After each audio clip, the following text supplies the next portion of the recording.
सवाल पूछना मैं बंद नहीं करूंगा। नरेंद्र मोदी जी का अदानी के साथ क्या रिश्ता है और 20,000 करोड़ रुपए किसके हैं, मैं पूछता जाऊंगा। मुझे कोई डर नहीं लगता इन लोगों से। और अगर ये सोचें कि मुझे डिस्क्वालीफाई करके, धमका के, जेल में डाल के मुझे बंद कर सकते, नहीं, मेरी वो हिस्ट्री नहीं है। हवाई जहाज में मैंने फोटो दिखाई, नरेंद्र मोदी जी बड़े कंफर्ट में बैठे हुए थे अपने दोस्त, अपने मित्र के साथ। पार्लियामेंट में मैंने दिखाई। ये सवाल मैंने पूछा। मैं हिंदुस्तान के लोकतंत्र के लिए लड़ रहा हूं और मैं हिंदुस्तान के लोकतंत्र के लिए लड़ता रहूंगा। किसी चीज से नहीं डरता हूं, ये सच्चाई है। नमस्कार। मैंने आप सब से काफी बार बोला है कि हिंदुस्तान में लोकतंत्र पर आक्रमण हो रहा है और इसका हमको हर रोज नए नए उदाहरण मिल रहे हैं। सवाल मैंने एक ही पूछा था,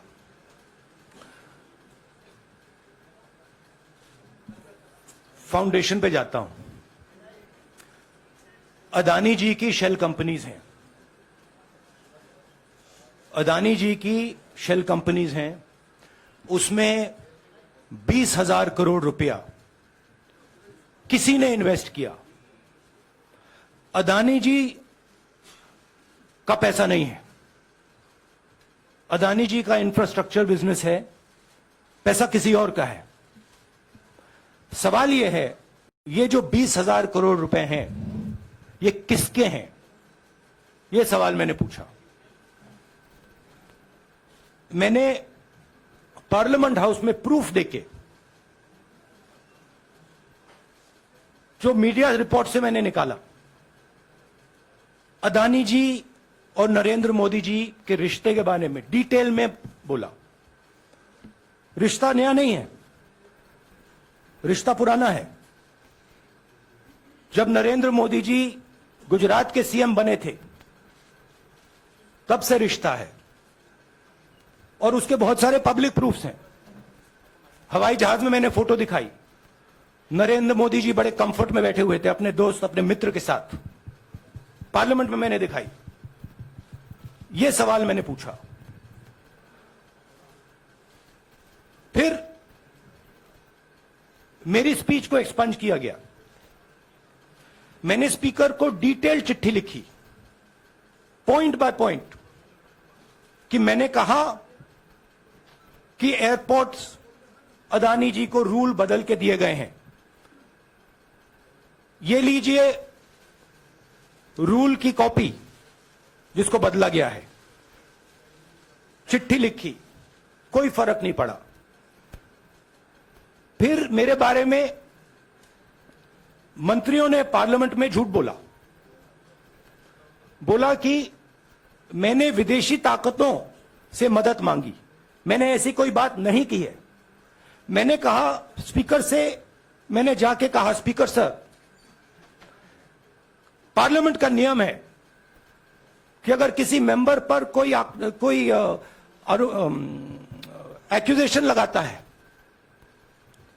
तो उस मेंबर को जवाब देने का हक होता है। मैंने एक चिट्ठी लिखी, उस चिट्ठी का जवाब नहीं आया। दूसरी चिट्ठी लिखी, उस चिट्ठी का जवाब नहीं आया। फिर मैं स्पीकर के चेंबर में गया। मैंने स्पीकर सर से कहा, स्पीकर सर, ये कानून है, ये रूल है, इन्होंने झूठा आरोप लगाया है, मुझे आप बोलने क्यों नहीं दे रहे हैं? स्पीकर सर मुस्कुराते हैं, कहते मैं नहीं कर सकता। और फिर उसके बाद आपने सबने देखा क्या हुआ। सवाल पूछना मैं बंद नहीं करूंगा। नरेंद्र मोदी जी का अदानी के साथ क्या रिश्ता है और 20,000 करोड़ रुपए किसके हैं, मैं पूछता जाऊंगा। मुझे कोई डर नहीं लगता इन लोगों से। और अगर ये सोचें कि मुझे डिस्क्वालीफाई करके, धमका के, जेल में डाल के मुझे बंद कर सकते, नहीं, मेरी वो हिस्ट्री नहीं है। मैं हिंदुस्तान के लोकतंत्र के लिए लड़ रहा हूं और मैं हिंदुस्तान के लोकतंत्र के लिए लड़ता रहूंगा।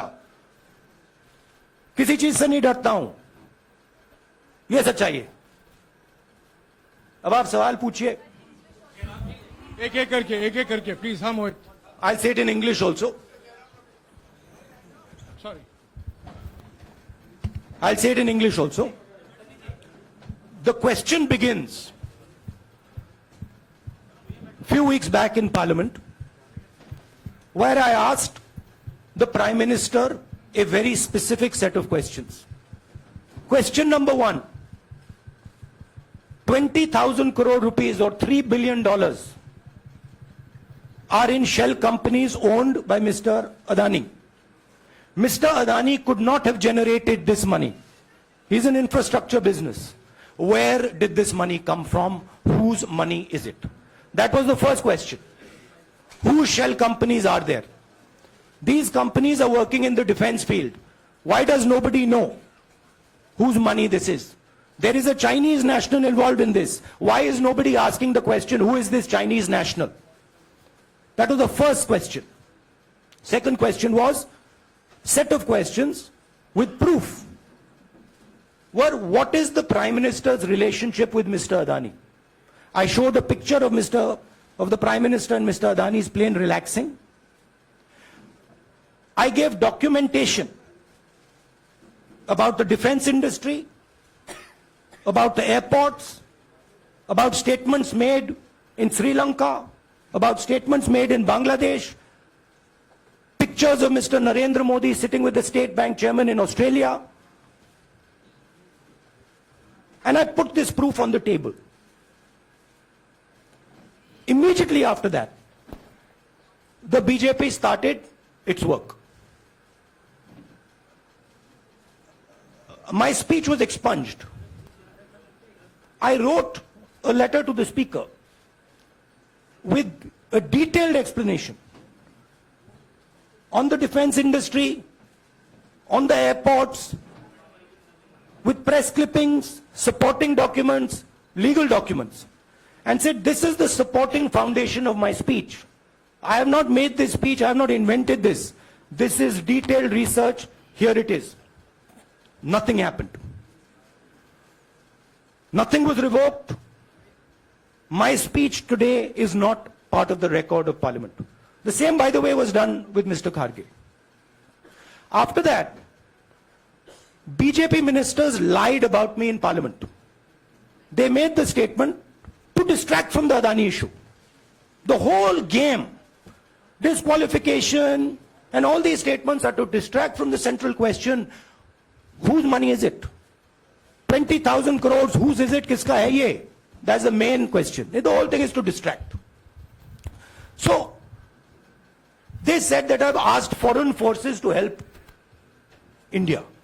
Most ridiculous statement. I have never made such a statement. You can look at all the conversations I had in the United Kingdom. Not one such statement was made. In fact, I said this is India's problem. India has to resolve this problem, right?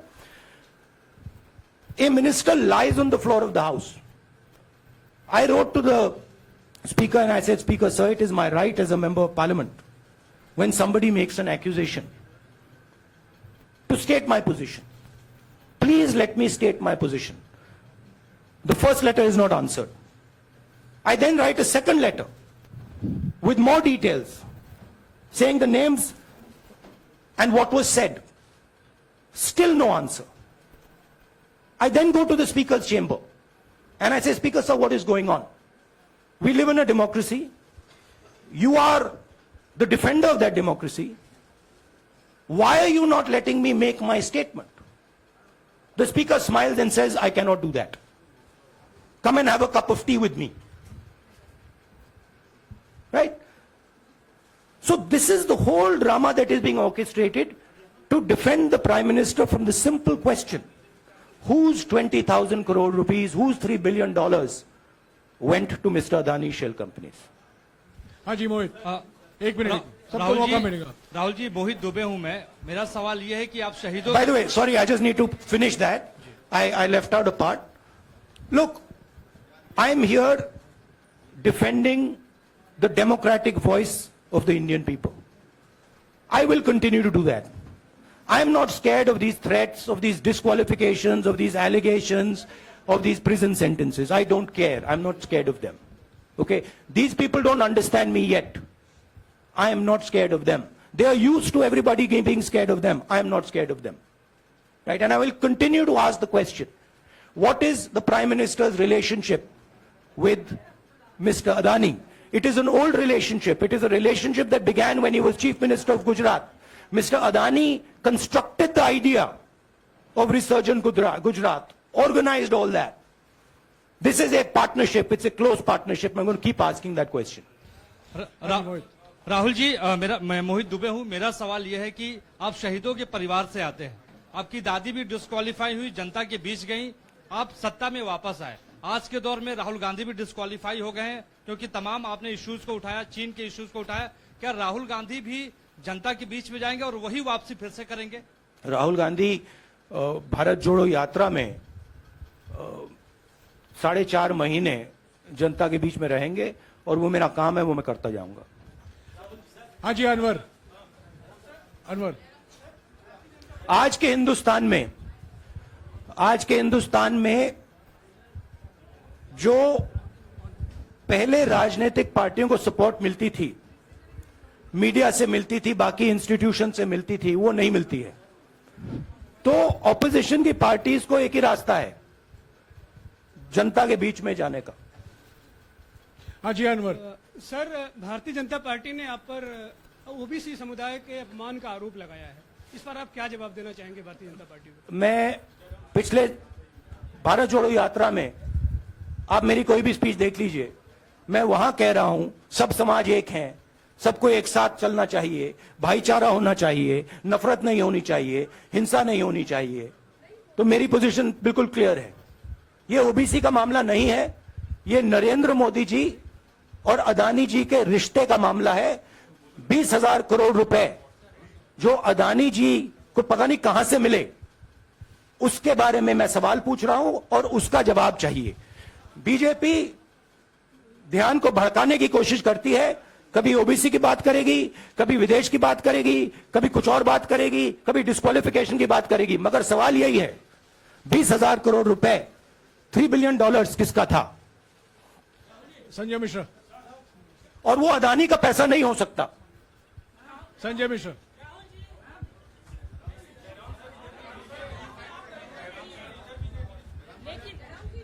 आपने कहा आप डरते नहीं हैं, लेकिन state के target पे हैं और स्टेट आपके खिलाफ है, पूरी स्टेट, पूरी मशीनरी आपके खिलाफ है। ऐसे में आपके सामने चैलेंजेस बहुत बड़ा है, तो रास्ता क्या है, रणनीति क्या है? देखिए भैया,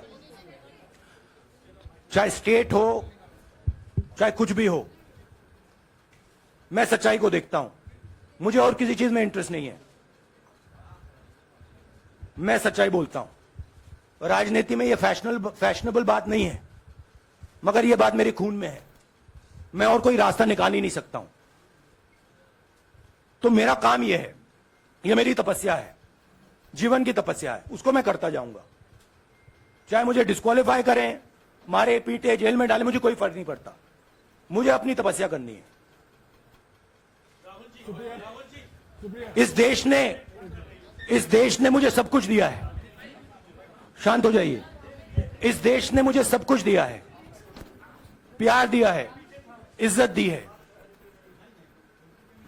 इसलिए मैं ये करता हूं।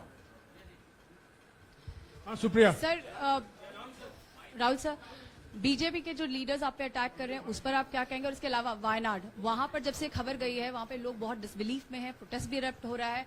आप अपनी कॉन्स्टिट्यूएंसी के लोगों को क्या कहना चाहते हैं? नहीं, मैंने सोचा है कि मैं अपनी, देखिए मैंने कॉन्स्टिट्यूएंसी में भी बोला कि वायनाड के लोगों के साथ मेरा पारिवारिक रिश्ता है, फैमिली प्यार का रिश्ता है। तो मैंने सोचा कि मैं वायनाड के लोगों के लिए अपनी एक चिट्ठी लिखूं उनके लिए कि मेरे दिल में उनके लिए क्या है। तो वो तो मैं रिजॉल्व कर दूंगा।